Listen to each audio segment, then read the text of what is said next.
Despite the one big happy family image that's been conjured up at Marvel Studios, there have been disputes, sackings, and creative disagreements that have soured the relationship between the studio and some of its biggest talents.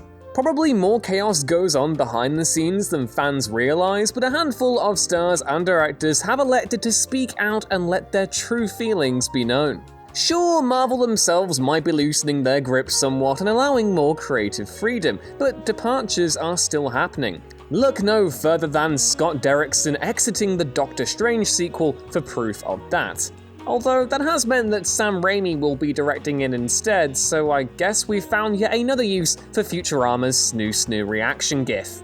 It's likely that most of the stars and various crew fit into Marvel's plan fairly comfortably. I mean, the same names keep returning for a reason. But anyway, I'm Ewan, this is What Culture Comics, and here are 9 people who hated working on Marvel movies.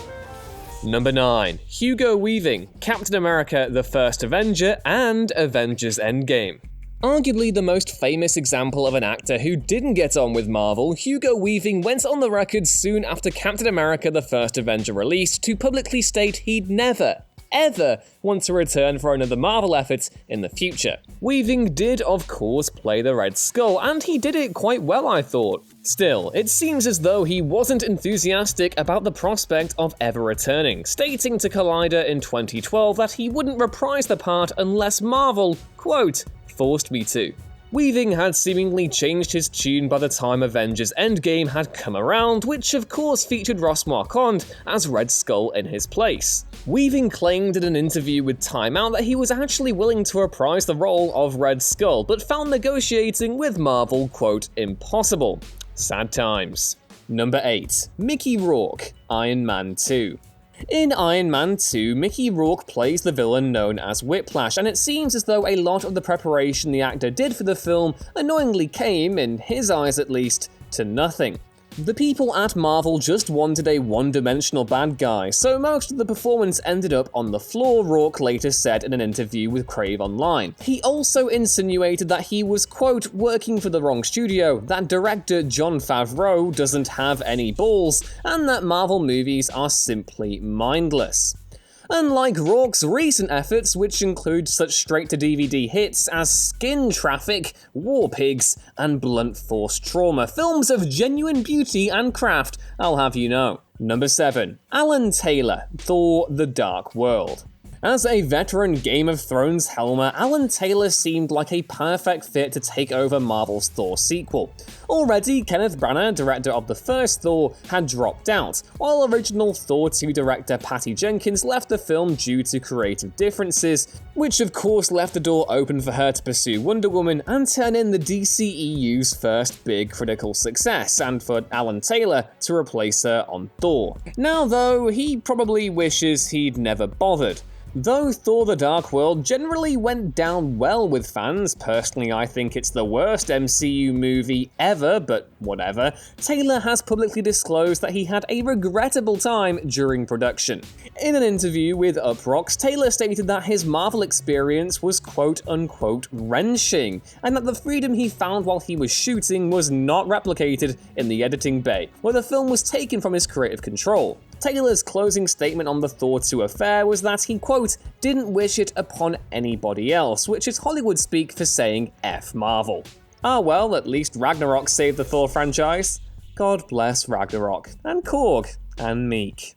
Number 6. Natalie Portman, Thor: The Dark World. Alan Taylor wasn't the only one, it seems, who had a poor time of making Thor 2. One of his stars, namely Natalie Portman, was just as miffed making the film as Taylor was, and part of it was down to Taylor being there in the first place. Having been burned once during pre-production of passion project Jane Got a Gun, which saw original director Lynn Ramsey sacked, Portman was probably looking forward to working with another woman director.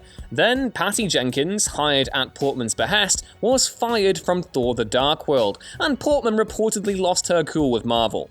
The Hollywood Reporter claimed in mid-2012 that Portman was losing enthusiasm for acting, and it was only the presence of Jenkins on Thor 2 that got her excited for the project. When Jenkins got the boot, Portman begrudgingly had to stay on due to contractual obligations. Many thought she'd never return to Marvel, but hey, Taika Waititi is a charming fella, and seeing Jane Foster wield Mjolnir was likely too enticing an opportunity for Portman to pass up. I am so excited for Thor: Love and Thunder. Seriously, the Jason Aaron, Russell Dalton, and Matt Wilson comic is one of my favourites ever. I cannot wait.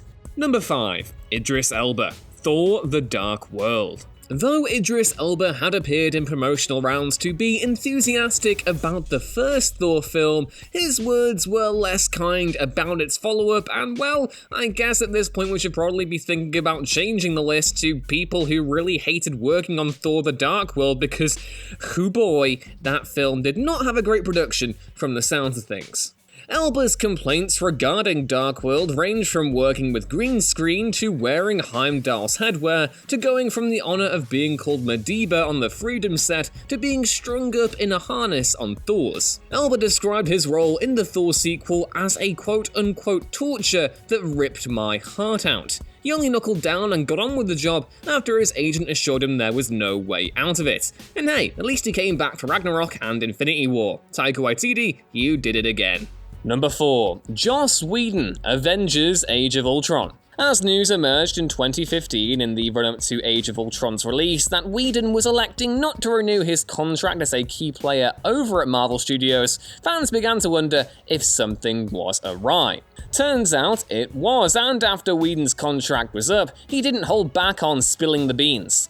Whedon even told Empire that working on Ultron was really unpleasant, as his vision of the film was continually compromised by studio executives. Some of Whedon's comments about Marvel wresting control away from him once he'd entered production reflect Alan Taylor's. Whedon said producers threatened to call the farmhouse scene, a favourite of his, if they didn't get the cave sequence they wanted, while the film doesn't even end as Whedon intended. I mean, shame they couldn't get rid of that really terrible Hulk Black Widow subplot that ended up going nowhere, but still, it's still pretty bad.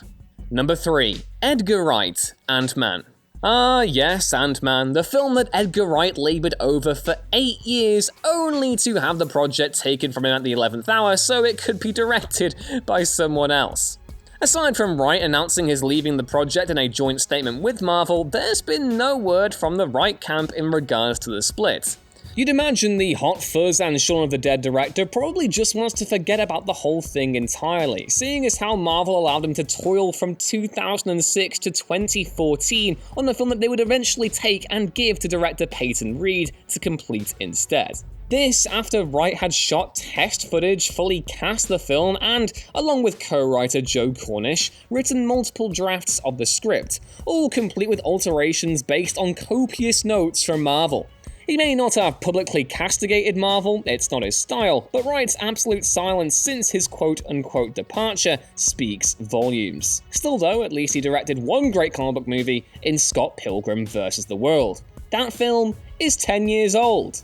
You're welcome. Number 2. Ed Norton, The Incredible Hulk. Ed Norton has had a reputation as a troublemaker throughout his entire career, so Marvel knew what they were getting into when they hired him to play Bruce Banner in 2008's The Incredible Hulk. Already by that point, Norton had shut American History X director Tony Kaye out of editing and cut the film himself, and clashed with the Writers Guild of America after he claimed he, and not the 3 screenwriters credited, wrote the film Frida. Perhaps Marvel expected Norton to have matured by the time he made The Incredible Hulk, but nope, he was just as difficult as ever. After again getting involved in editing a film that wasn't his, Norton disagreed with Marvel over the running time of the film. Where Norton and director Louis Leterrier asked for a longer cut, Marvel wanted Hulk to come in at under 2 hours. Marvel won and Norton sulked. Apparently, when Bruce Banner gets angry, he doesn't go green, he just refuses to promote his own movie. And this is fine, as we now have Mark Ruffalo as Bruce, and he's just lovely. And number 1, Terrence Howard, Iron Man. The original Marvel cast member turned Marvel hater, and perhaps the best, Terrence Howard has hardly stopped talking about how he got screwed out of the MCU since Don Cheadle replaced him as James Rhodes, aka War Machine. Though it initially seemed like Marvel really wanted Howard for the MCU, he was the highest paid cast member to feature in Iron Man, amazingly, his role in Iron Man 2 was drastically reduced, and his salary significantly cut. Whether he was pushed or he jumped, Howard was out and Don Cheadle was in. Since then, Howard has accused Marvel of killing his career, or trying to, and blamed Robert Downey Jr. for pushing him out and taking money that was set for Howard. And that's despite Howard getting Downey Jr. the part in the first place, or so he claims anyway. And that was our list on 8 people who hated working on Marvel movies. Know of any other disgruntled stars who hated working in the MCU? Let us know down in the comments below, and don't forget to like, share, and subscribe, and also to visit whatculture.com/comics for more of this sort of thing every day. That's all for now though, bye!